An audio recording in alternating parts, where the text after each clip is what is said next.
Durante os séculos XVIII e XIX, a Europa e a América passaram por diversas transformações, que resultaram no surgimento de novas teorias que buscavam dar sentido à ascensão constante e rápida do capitalismo. Com esse intuito, nessa época surgiram duas grandes linhas de pensamento econômico: o liberalismo e o socialismo. Essas duas linhas de pensamento são distintas e, na grande maioria das vezes, opostas. O liberalismo preza pela competição, pelo respeito aos contratados, enquanto o socialismo é uma ideologia utópica que conduziu para o acontecimento de regimes de governo totalitários. O liberalismo aprova o direito à propriedade privada, amplas liberdades no desenvolvimento das atividades comerciais e a igualdade dos indivíduos mediante a lei.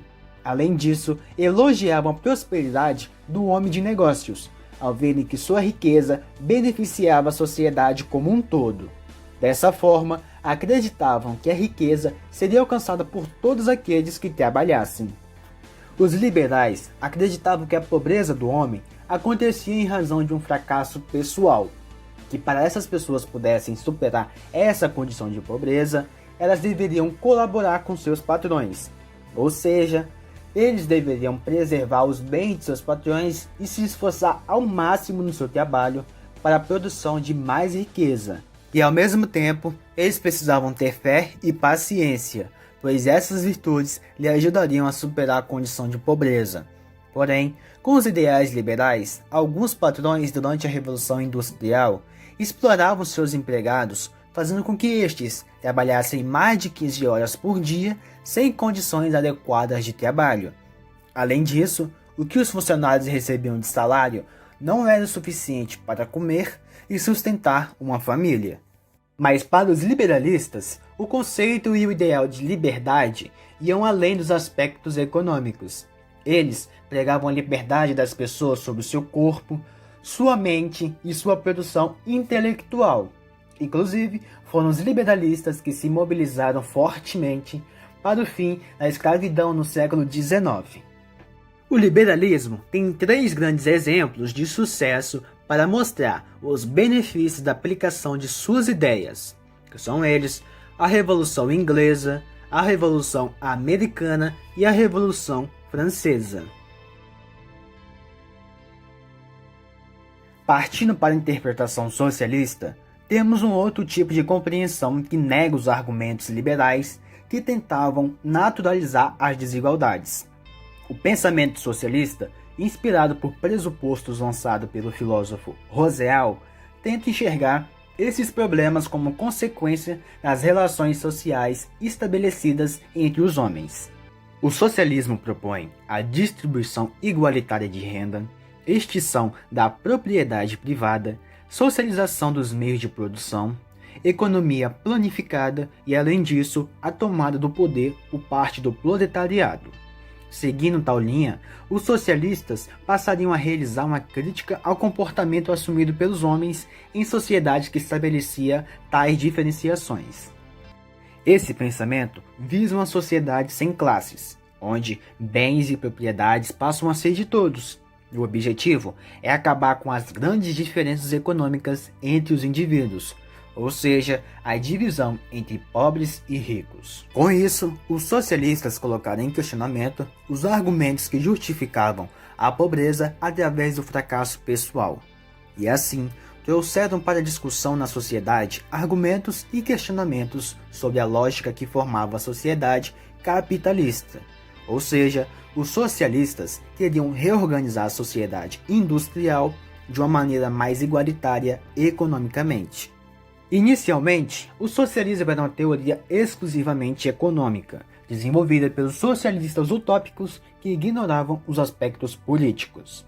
O socialismo só foi se politizar com Marx, que uniu a crítica ao liberalismo econômico com a teoria igualitária do comunismo. O sistema foi implantado pela primeira vez na Rússia, em 1917, por Joseph Stalin, mas a combinação da longa duração da Guerra Fria, que durou 56 anos, com algumas falhas de governo, fez com que esse sistema socialista fosse extinto. Atualmente, os países socialistas são Cuba, China, Coreia do Norte, Laos e Vietnã. O socialismo marxista condenava os direitos civis de expressão, de associação e entre outros, pois os via como instrumento de exploração das classes. Marx propunha que os trabalhadores tomassem a propriedade privada e o governo através de uma luta armada. E uma vez que os trabalhadores tivessem poder sobre o governo, eles poderiam se organizar de modo que todos pudessem ter poder sobre a produção das indústrias, as vendas de bens de consumo, sobre a alimentação e transporte, de maneira que nenhuma pessoa lucraria com o trabalho da outra. Essas proposições do socialismo marxista influenciaram diversas atividades humanas no século XX, como diversos movimentos. Dentre eles está a Revolução Russa, a Revolução Cubana e a Revolução Chinesa. No entanto, os países que adotaram posturas ditas socialistas desvirtuaram significantemente os preceitos de Karl Marx. Ainda assim, o marxismo foi muito influente nas ciências humanas ao longo da segunda metade do século XX. Embora não tão admirada quanto já fora, a ideologia marxista permanece influente.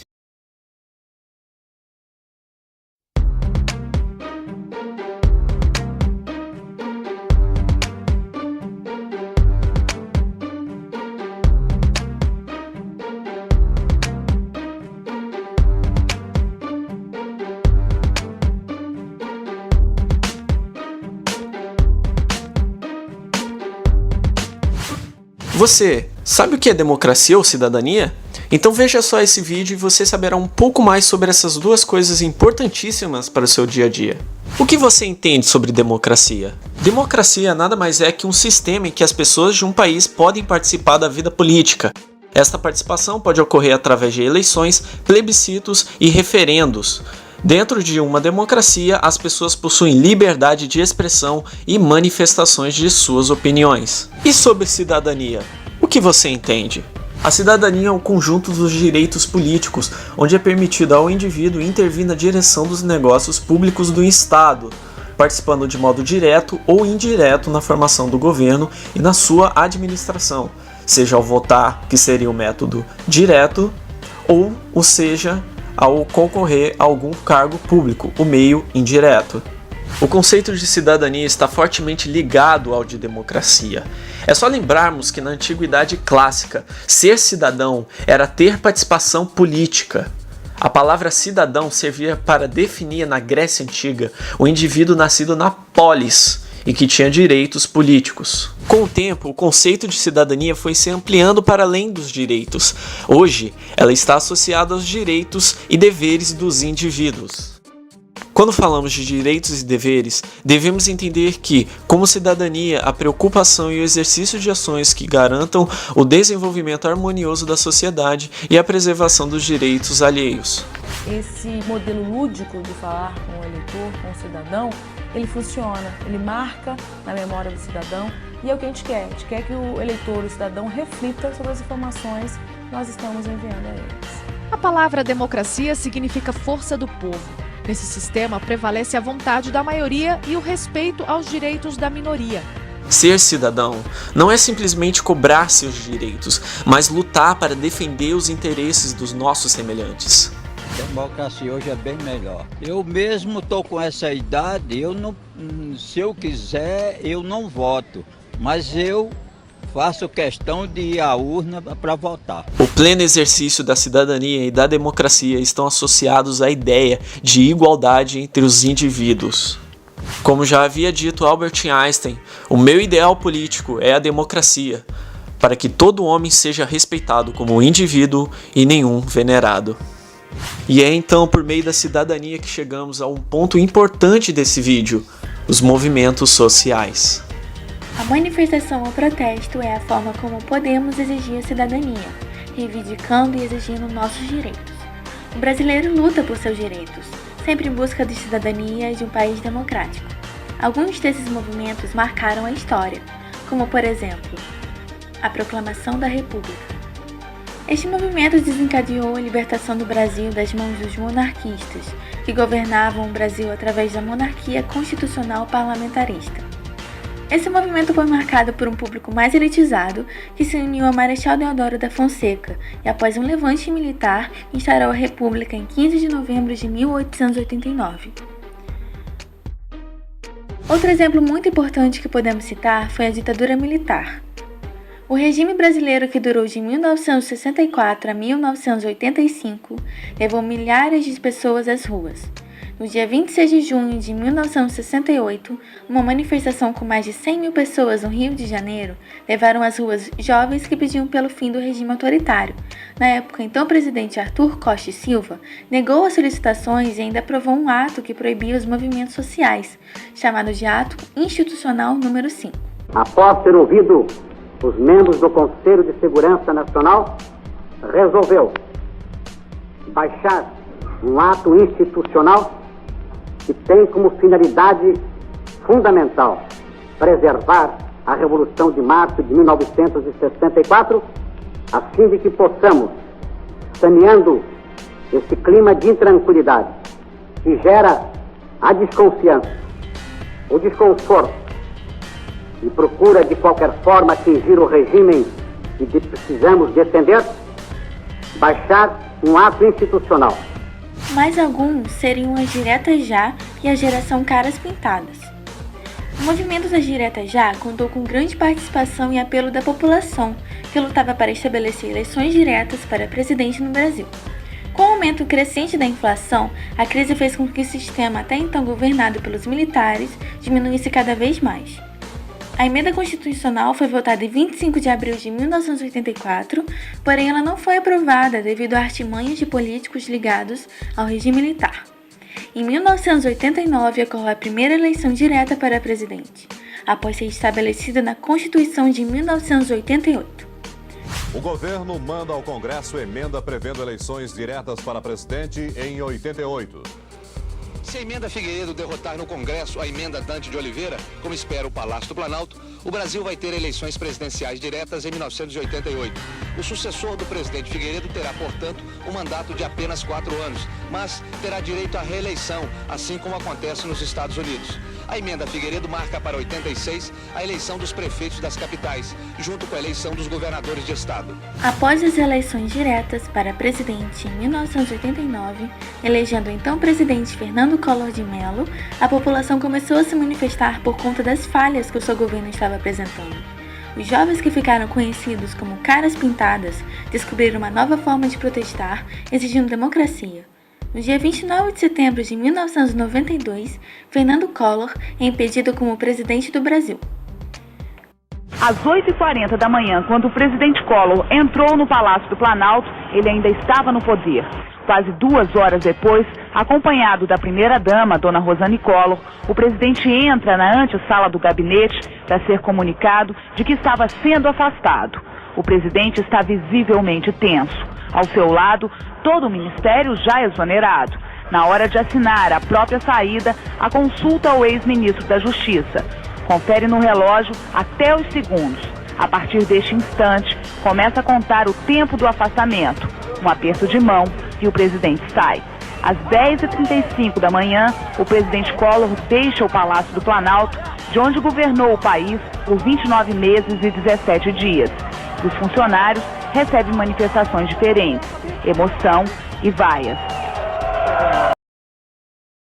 É muito simples. Direitos humanos são os direitos que todos os seres humanos possuem por serem seres humanos. Eles não dependem do seu grau de instrução, eles não dependem de em que país você nasceu ou em que país você vive, eles não dependem da cor da sua pele, eles não dependem de nada, eles dizem respeito a toda a humanidade. Então os meus direitos são iguais aos seus, a quem está no Afeganistão, em Paris. É assim que a gente tem que pensar de uma maneira muito simplificada que são direitos humanos. E aí a gente pensa sempre em termos ideais, porque obviamente é um movimento que se imagina que a humanidade está interessada em sempre, idealmente, atingir um patamar melhor. Então, os direitos humanos são direitos que as pessoas têm de ter uma vida boa. Uma vida boa quer dizer que eu consiga levar a vida que eu gostaria de levar, não no sentido de ter riquezas e artes e tal, mas que eu consiga realizar o meu potencial como ser humano. Então, uma vida digna, que se eu quiser eu possa ter acesso à escola, né, saneamento básico, alimentação, moradia, e que permita a cada um de nós desenvolver o nosso potencial, que para uma pessoa pode ser ser um jardineiro, ser um pastor de ovelhas, para outra pode ser um alto executivo de um banco de investimentos, um médico, um bombeiro. Então, que cada um possa levar a sua vida da maneira como gostaria, sejam resguardadas, então, essas condições mínimas. A gente sabe que são poucas as sociedades que conseguem, que estão, digamos assim, nesse grau de desenvolvimento, né? A gente, por exemplo, tem estados, sei lá, na Escandinávia, onde a taxa de mortalidade infantil é mínima, praticamente inexistente. Então, a gente pode dizer que todos os bebês, né, todos os seres humanos que nascem lá, eles têm uma chance muito parecida, todos, de seguir adiante na vida, o que não acontece, por exemplo, em países onde há uma desigualdade social. A gente vai perceber que há indivíduos que não têm essa mesma possibilidade de desenvolver o seu potencial, ou se sobrevive à primeira infância, mas depois não tem escola, ou não tem alimentação, não tem moradia.